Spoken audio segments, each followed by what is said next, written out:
Assalamualaikum warahmatullahi wabarakatuh. Dan apa kabar semuanya anak-anak ustazah yang soleh dan juga yang soleha. Semoga kabar kalian baik ya. Dan juga semoga Allah senantiasa memberikan kesehatan, kenikmatan, juga keberkahan hidup untuk kalian semua. Nah, langsung saja untuk video kali ini kita akan membahas mengenai latihan soal PTS yang sudah ustazah bagikan ke kalian masing-masing ya. Langsung saja disiapkan soalnya dan juga disiapkan buku paketnya, kita akan bahas secara bersama-sama. Oke, nomor 1. Setiap makhluk hidup mempunyai kemampuan untuk memperbanyak dan mempertahankan jenisnya dengan cara menghasilkan keturunan. Nah, kemampuan organisme untuk menghasilkan keturunan ini disebut, nomor 1 adalah soal yang paling gampang. Tapi ternyata ustazah lihat dari data grafik di tugas-tugas sebelumnya kan soal ini ada. Ternyata ada 1-5 anak yang masih juga salah. Oke, ini buat yang anak-anak kemarin jawabannya salah ya. Kita lihat, kemarin kan pilihan gandanya ada adaptasi. Nah, adaptasi itu apa sih? Adaptasi itu adalah menyesuaikan diri terhadap lingkungan sekitar, ya kan? Contohnya, tumbuhan kaktus menyesuaikan diri dengan lingkungan yang begitu panas dengan cara apa? Dengan cara bentuknya berbentuk seperti jarum untuk mengurangi penguapan. Karena di tempatnya tinggal sangat panas sehingga penguapan terus terjadi, lebih cepat terjadi. Itu salah satu contohnya. Kemudian yang kedua pilihan gandanya kemarin di soal tugas kalian ada yang namanya respirasi. Respirasi itu apa sih? Respirasi adalah yang berkaitan dengan sistem pernafasan. Nah, ini juga bukan jawabannya. Kemudian, yang ketiga, di pilihannya ada juga namanya regenerasi. Regenerasi itu apa sih? Regenerasi adalah penyembuhan atau tumbuhnya bagian tubuh yang telah rusak atau yang telah hilang. Contohnya pada cicak, ya kan? Atau contohnya kemarin kalian sudah belajar pada planaria. Tuh, itu salah satu contoh dari regenerasi.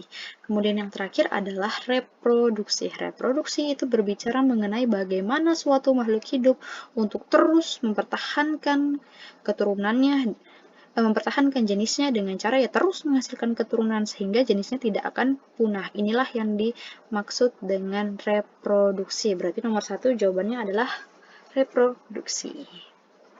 Lanjut. Nah, perhatikan organ penyusun sistem reproduksi di bawah ini.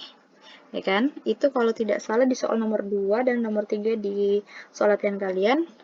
Ada yang meminta, di soal nomor 2 meminta mana saja sih organ penyusun reproduksi dari laki-laki, dan nomor 3 mana saja sih organ reproduksi penyusun organ reproduksi dari perempuan. Silakan dibuka bukunya halaman 3 dan juga halaman 5.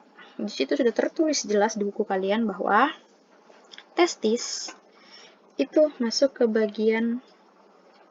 organ penyusun reproduksi dari laki-laki. Kita tandai dengan garis lingkaran oval biru, kemudian skrotum ini masuk ke bagian laki-laki. Ovarium masuk ke bagian perempuan. Tuba Fallopi ini masuk ke bagian perempuan. Ductus epididymis atau yang biasa dikenal dengan epididymis itu masuk ke dalam organ laki-laki. Penis ini juga masuk ke dalam laki-laki. Uterus masuk ke dalam organ perempuan. Vagina organ perempuan. Uretra ini masuk ke dalam organ laki-laki. Kemudian vasa deferentia juga masuk ke dalam organ reproduksi laki-laki. Jadi dilihat bedanya jelas ya. Kemudian selanjutnya, bagian dari organ penyusun sistem reproduksi wanita yang berfungsi sebagai tempat terjadinya pembuahan atau nama lainnya fertilisasi terdapat pada nomor. Kita harus tahu dulu nih nama bagian-bagian yang bernomor tersebut. Nomor 1 kira-kira namanya adalah tuba Fallopi. Nomor 2 apa nih? Nomor 2 itu rahim. Nomor 3 ovarium atau indung telur. Dan yang kelima adalah vagina. Ya kan? Ini juga jawabannya ada di halaman 5. Diperhatikan baik-baik di tabelnya. Tempat terjadinya fertilisasi atau pembuahan atau bertemunya sperma dan juga bertemunya ovum itu terjadi di tuba Fallopi atau oviductus. Berarti yang ditunjukkan oleh nomor 1. Ya, gampang kan? Masih gampang ini soalnya. Kemudian, selanjutnya, alat reproduksi wanita ini terdiri atas yang pertama vagina, ovarium, tuba Fallopi, dan uterus. Nah, jalannya sel telur sejak dibentuk sampai dengan menjadi embrio, sampai dengan keluar secara berurutan dimulai dari nomor. Kemarin juga sudah Ustazah jabarkan ini di video pembelajaran kita ya. Pertama adalah sel telur dibuat di ovarium. Kan? Sel telur dibuat di ovarium di nomor 3 atau di sebelah kirinya sama. Ovarium kanan, ovarium kiri sama-sama menghasilkan sel telur. Kemudian dari ovarium terus menuju yang namanya tuba Fallopi. Ini sel telur di sini nih. Ketika sel telur berada di tuba Fallopi, kemudian ada sperma yang masuk dan sperma dapat membuahi sel telur, maka akan terjadilah fertilisasi atau pembuahan di nomor 1 nih. Kemudian jika sudah terjadi pembuahan ya kan, maka tadi sel telur yang sudah dibuahi berbentuk zigot terus menuju rahim. Rahim ini adalah tempat satu-satunya dari zigot dapat menempel dan berkembang jadi embrio sampai menjadi janin ya. Ini tempat satu-satunya, nggak ada tempat lain yang dimana janin atau calon anak itu bisa hidup. Tidak ada tempat lain selain di uterus. Begitu luar biasanya uterus ini ya, atau rahim ini sungguh luar biasa fungsinya nih. Nggak ada yang bisa menggantikan dari fungsi rahim. Alat manapun sampai saat ini belum ada yang bisa menggantikan fungsi rahim pada wanita. Kemudian setelah itu janin ini akan berkembang selama 9 bulan. Setelah waktunya sudah cukup, maka janin akan keluar melalui vagina di nomor 5. Oke, seperti itu. Maka urutan yang benar adalah tadi ovarium, kemudian tuba Fallopi, uterus, dan vagina. Gampang kan? Masih gampang. Nah, kemudian soal selanjutnya. Bagian dari organ penyusun sistem reproduksi pada laki-laki yang di dalamnya terdapat testis. Nah, yang di dalamnya terdapat testis nih, yang berfungsi mengatur suhu yang cocok bagi kehidupan sperma, terdapat pada abjad. Pada abjad mana nih? Yang ada di dalamnya ada testis yang fungsinya mengatur suhu. Ketika suhunya sedang panas, maka dia bisa mengkerut.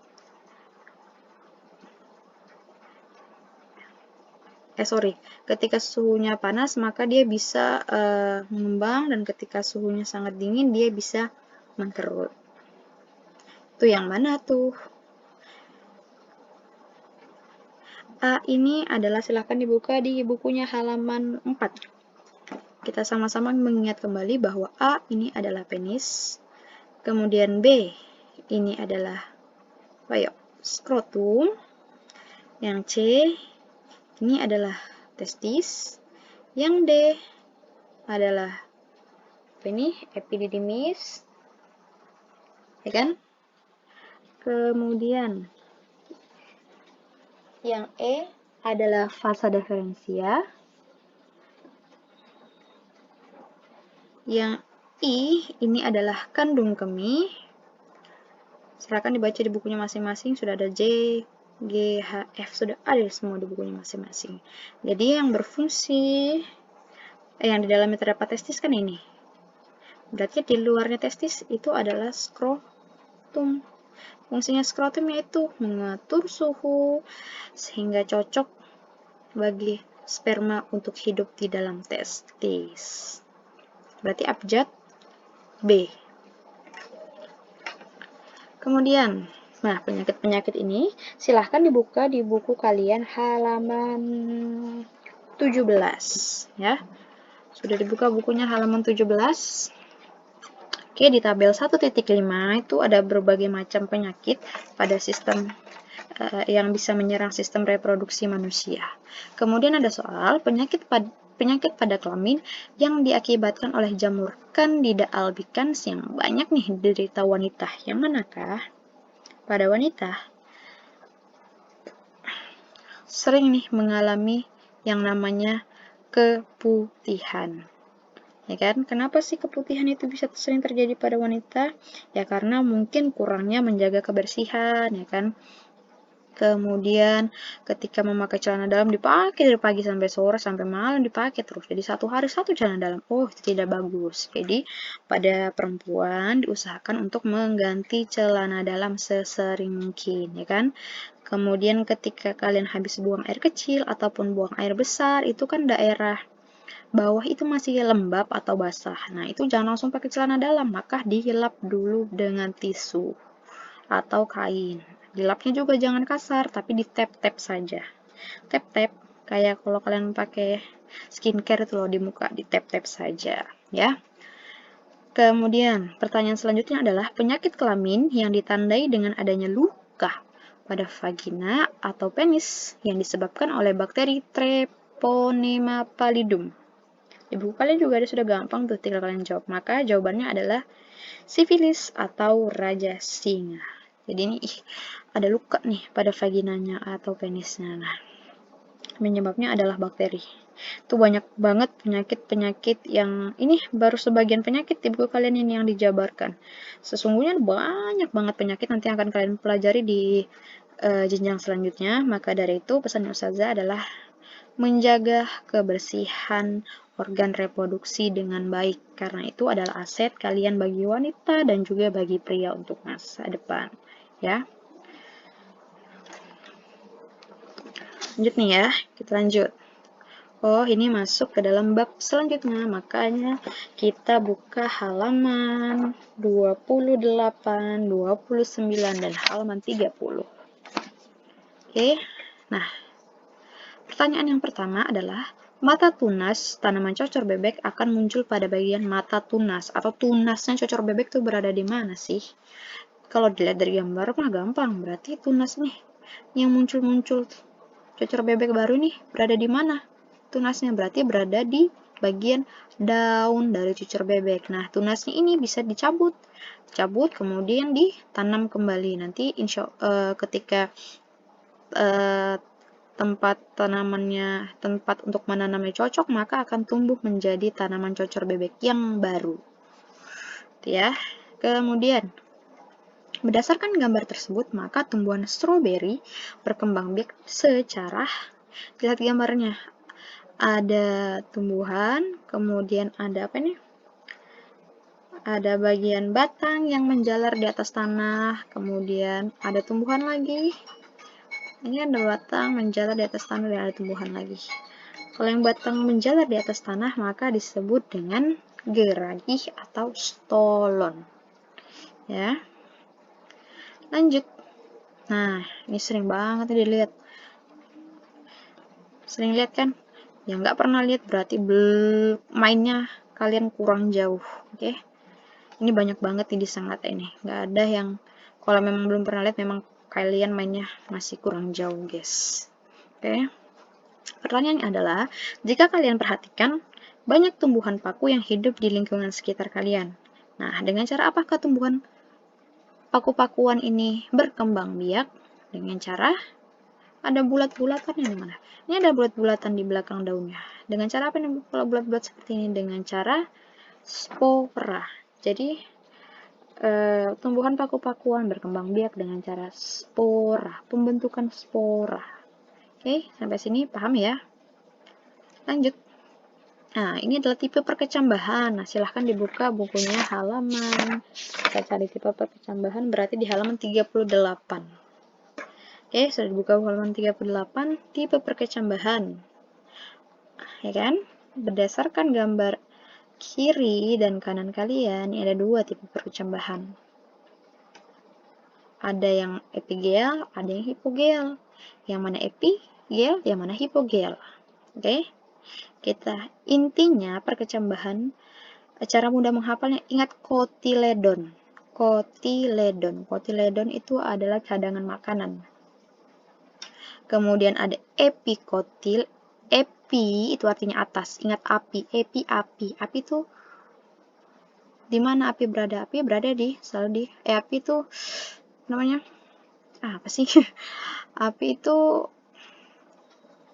membara ke atas ya kan? Berarti epi, ingat api berarti dia ke atas. Hipo artinya bawah ya. Berarti ketika ini cadangan makanan ini berada di atas, naik ke atas, itu berarti tipe perkecambahan epigeal. Nah, ketika cadangan makanan ini tetap berada di bawah, maka disebut dengan perkecambahan hipogeal. Itu saja, mudah cara menghafalnya. Jadi, kalau menghafal biologi ini pakai trik lah ya, atau jembatan keledai untuk supaya mudah menghafal. Ingat, epi itu atas, hipo itu bawah. Maka ketika kotiledonnya naik ke atas, itulah disebut dengan perkecambahan epigeal, dan ketika kotiledonnya tetap berada di bawah, maka disebut dengan perkecambahan hipogeal. Lanjut. Nah, ini sudah pernah Ustazah bahas juga di video pertemuan keberapa tuh, ada video-video sebelumnya, silahkan dilihat kembali ya. Ini adalah bagian dari bunga, bagian-bagian dari bunga. Dari nomor 1 sampai nomor 9 ini pasti kalian tahu semua ya. Insya Allah lah kalian tahu semua karena ini pelajaran dari SD. Ada mahkota bunga nomor 1, ada 2 itu apa? Benang sari. Itu sel kelamin jantan, dan 4 adalah putik, sel kelamin betina. Gambar di atas merupakan struktur dari bunga lengkap. Bagian yang artinya bunga lengkap. Apa artinya bunga lengkap? Berarti dia punya benang sari dan juga punya putik dalam satu bunga. Itulah disebut dengan bunga lengkap. Kalau bunga tidak lengkap, berarti dia hanya memiliki salah satunya saja. Kalau nggak benang sari, ya putik. Itu aja ya. Kemudian, bagian yang berperan sebagai saluran sempit untuk lewatnya serbuk sari ketika terjadi pembuahan. Nah, terjadi pembuahan ini juga kemarin adalah soal yang paling banyak salah ya.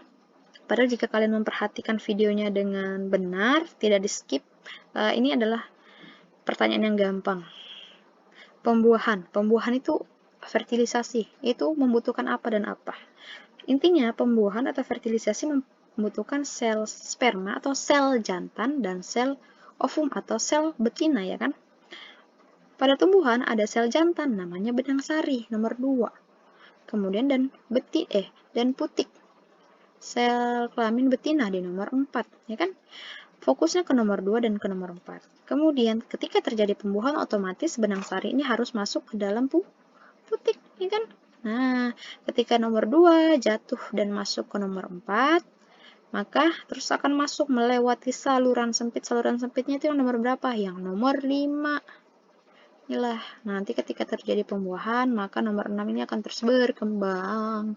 Silahkan lihat lagi videonya Ustazah ya. Jadi, ditunjukkan oleh nomor 5. Kemudian, reproduksi aseksual pada hewan. Nah, itu juga silahkan dibuka halaman, kita buka bersama ya. Di halaman 46.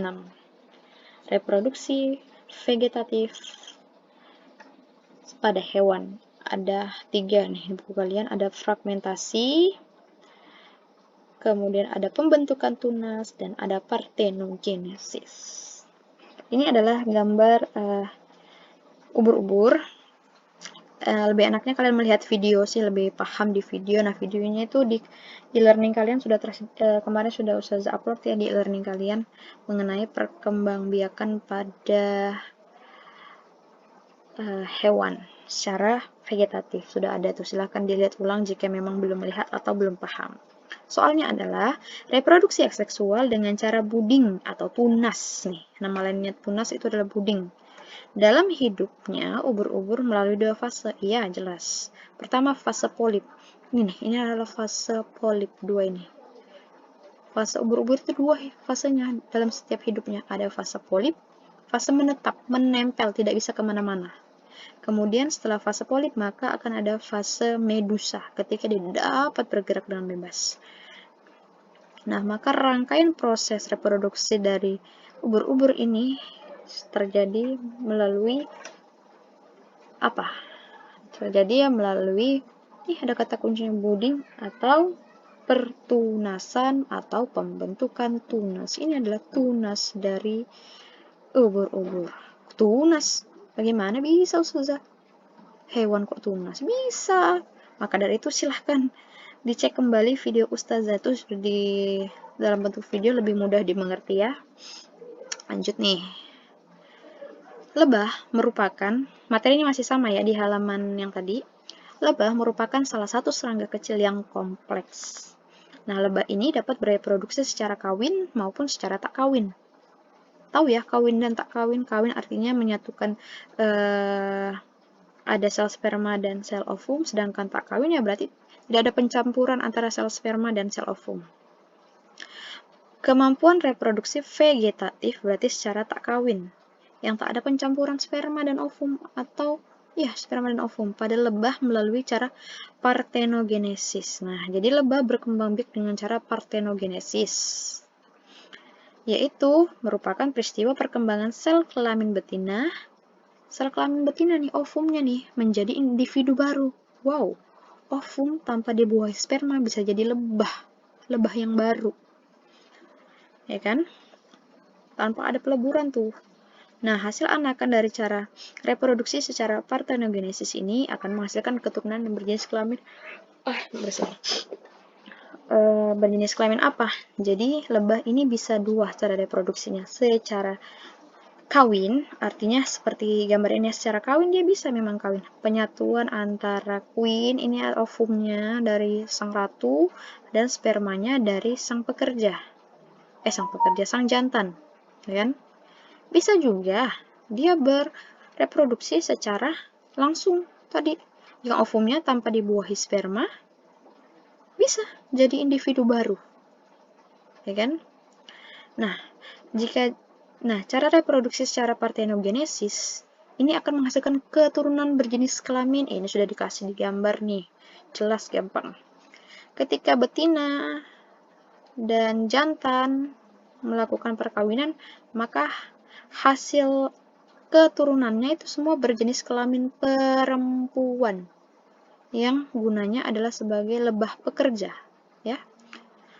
Sel ovum dan sel sperma menyatu, maka akan menghasilkan semuanya adalah keturunan yang berjenis kelamin perempuan sebagai pekerja, lebah pekerja.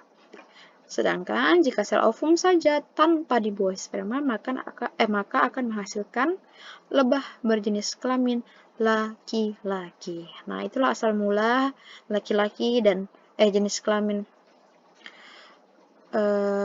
jantan dan betina pada lebah. Unik nih lebah nih ya. Selain lebah ada juga kecoa. Kecoa ini juga bisa ovumnya tanpa harus dibuahi sperma bisa jadi kecoa baru. Oke, lanjut. Nah, ini kemarin di soal latihan kalian juga ada nih di nomor 1 ya. Di e-learning ini juga banyak yang salah.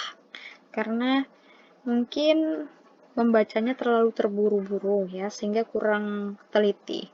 Silahkan dibuka bukunya halaman 71. 71 di paragraf pertama. Pewarisan sifat merupakan penurunan sifat yang berasal dari induknya, yaitu orang tua. Kemudian sifat dari orang tua nanti akan diturunkan kepada anaknya. Ya kan? Makanya sifat kalian, sifat itu artinya bisa juga secara fisik. Makanya fisik kalian merupakan percampuran dari kedua orang tua atau biasa dominan dari salah satu orang tua, ya kan? Nah, ilmu yang mempelajari tentang pola pewarisan sifat, ilmunya loh yang ditanya, ilmu yang mempelajarinya pada pola pewarisan sifat pastinya pada makhluk hidup ya. Ilmu yang mempelajarinya disebut dengan genetika. Jawabannya genetika. Kalau hereditas, kemarin ada yang jawab hereditas. Hereditas itu nama lain dari pewarisan sifat. Tapi kalau ilmunya itu disebut dengan genetika. Oke, lanjut. Ketika kamu bertemu dengan temanmu, kamu dapat melihat nih perbedaan karakteristik mereka, ya kan? Ada yang hidungnya mancung, ada yang kulitnya sawo, matang, putih, bahkan gelap ya kan. Ada juga yang matanya sipit, belok ya, atau yang sedang. Ada juga rambutnya yang gelap atau blonde. Bahkan perbedaan tinggi badan juga bisa kalian lihat ya kan. Nah, maka sifat yang dapat kalian amati atau sifat yang dapat kalian lihat atau sifat yang tampak dari luar ini disebut sifat apa? Ini juga sudah ada di video penjelasan terakhir ya, sebelum video kita paling terakhir yang Ustazah berikan ya. Ustazah ingin mengulang kembali bahwa ada dua nih, biasa berpasang-pasangan nih, sifat-sifat pada pewarisan sifat. Sifat-sifat apa saja? Ada genotip, ada fenotip. Ini selalu berpasangan nih. Maksudnya berpasangan adalah artinya dia pengertiannya dia hanya bolak-balik ya. Berlawanan pengertiannya biar mudah dipahami. Genotip itu adalah jenis gen yang mengendalikan fenotip. Sedangkan fenotip adalah sifat yang tampak atau penampilan fisik yang bisa kalian lihat. Contohnya biji bulat, bunga merah, tinggi tanaman, itu adalah fenotip. Jelas ya kan? Kecuali orang buta yang nggak bisa melihat biji bulat, itu bunga merah, atau tinggi tanaman yang nggak bisa dilihat. Bagian normal, berarti penampilan fisik yang dapat terlihat itu namanya fenotip, sedangkan kebalikan dari fenotip adalah genotip. Misal, pada biji bulat, jenis gennya apa? B besar, boleh. B besar, B kecil, boleh. Ya kan? Ini hurufnya harus selalu B, Kak Ustazah. Hurufnya nggak mesti B, tergantung yang buat soal. Kenapa rata-rata huruf itu diambil? Misalnya bulat pasti B, merah pasti M. Itu untuk memudahkan saja. Biasa diambil dari huruf depannya ya kan, B besar. Jika bulat depannya kan huruf B, maka simbolnya adalah B. Biar gampang saja. Sebenarnya huruf ini hanya simbol, ya kan? Boleh huruf B, boleh A, boleh, terserah. Itu hanya simbol ya. Maka jawabannya adalah fenotip. Lanjut. Nah, soal selanjutnya adalah berdasarkan gambar di atas, seseorang nih menyilangkan atau mengawinkan antara bunga ungu dan juga bunga putih. Maka berdasarkan soal nih ya, berdasarkan soal kan, hasil keturunannya maka warnanya ungu. Itu keterangan soal. Dan keterangan gambar. Kemudian ada soalnya. Dari hal tersebut disimpulkan bahwa bunga ungu dapat menutupi bunga warna putih. Iya kan? Kenapa bisa? Iyalah. Karena ada orang tua, ada induknya warna ungu. Ketika dikawinkan dengan induk warna putih, anaknya warna ungu. Maka warna ungu ini dapat menutupi warna putih. Sehingga anaknya berwarna ungu. Nah, sifat yang dapat menutupi sifat lain ini namanya apa? Sama, soal berikutnya juga kebalikannya. Kita lihat. Jadi ini adalah 3 pasangan serangka yang seperti tadi, fenotip, pasangannya genotip gitu ya, secara mudah menghafalnya. Kemudian 3 serangkai juga sama, ada dominan, ada resesif, ada intermediate. Juga sama. Dominan, sifat yang mampu menutupi sifat lain. Ada warna ungu, ada warna merah, ada batang tinggi, ada biji bulat, ya kan? Selalu Kak Ustazah warna ungu itu selalu dominan? Tidak. Warna merah selalu dominan? Tidak. Biji bulat tuh selalu dominan? Tidak. Sifat dominan tidaknya itu tergantung dari soal. Kembali lagi ke soal. Ya kan? Karena berhubung tadi soalmu bunga warna ungu disilangkan dengan warna putih, kemudian anaknya keluar warna ungu, berarti sifat dominan berada di warna ungu, ya kan? Beda nanti ketika soalmu bunga warna ungu disilangkan dengan bunga warna putih, kemudian anaknya warna putih, maka sifat dominannya dipegang oleh warna putih ya. Jadi sifat dominan tidaknya tergantung dari jenis soal. Kemudian resesif adalah sifat yang tertutupi dari sifat lain. Contohnya adalah putih, tadi seperti di soal tadi, ya kan? Kuning misalnya. Nah, resesif itu disimbolkan dengan huruf kecil semua. Sedangkan dominan pastinya huruf besar dong. Ada huruf besarnya ya. Kemudian intermediate, sifat yang berasal dari kedua induknya. Jadi nggak ada salah satu dominan induknya, nggak ada. Jadi sifat keturunannya adalah dari kedua induknya. Balance. Contohnya, nih, nanti ketika ada bunga mawar merah disilangkan dengan bunga mawar putih, anaknya warna pink. Nah, ya kan? Tidak ada dominan antara induk yang satu dengan induk yang satu, ya kan? Jadi anaknya itu adalah hasil gabungan dari perpaduan kedua induknya, itulah yang disebut dengan intermediate, ya. Maka jawaban di kotak biru menutupi sifat lain, jawabannya adalah dominan. Sedangkan sifat yang tertutupi oleh sifat lain namanya resesif. Sampai sini paham ya? Mudah-mudahan apa yang Ustazah sampaikan bisa kalian pahami dengan baik. Jika memang belum paham, silahkan ditanya di Japri saja. Tidak usah malu-malu agar tidak sesat di jalan. Sekian untuk video kali ini. Assalamualaikum warahmatullahi wabarakatuh.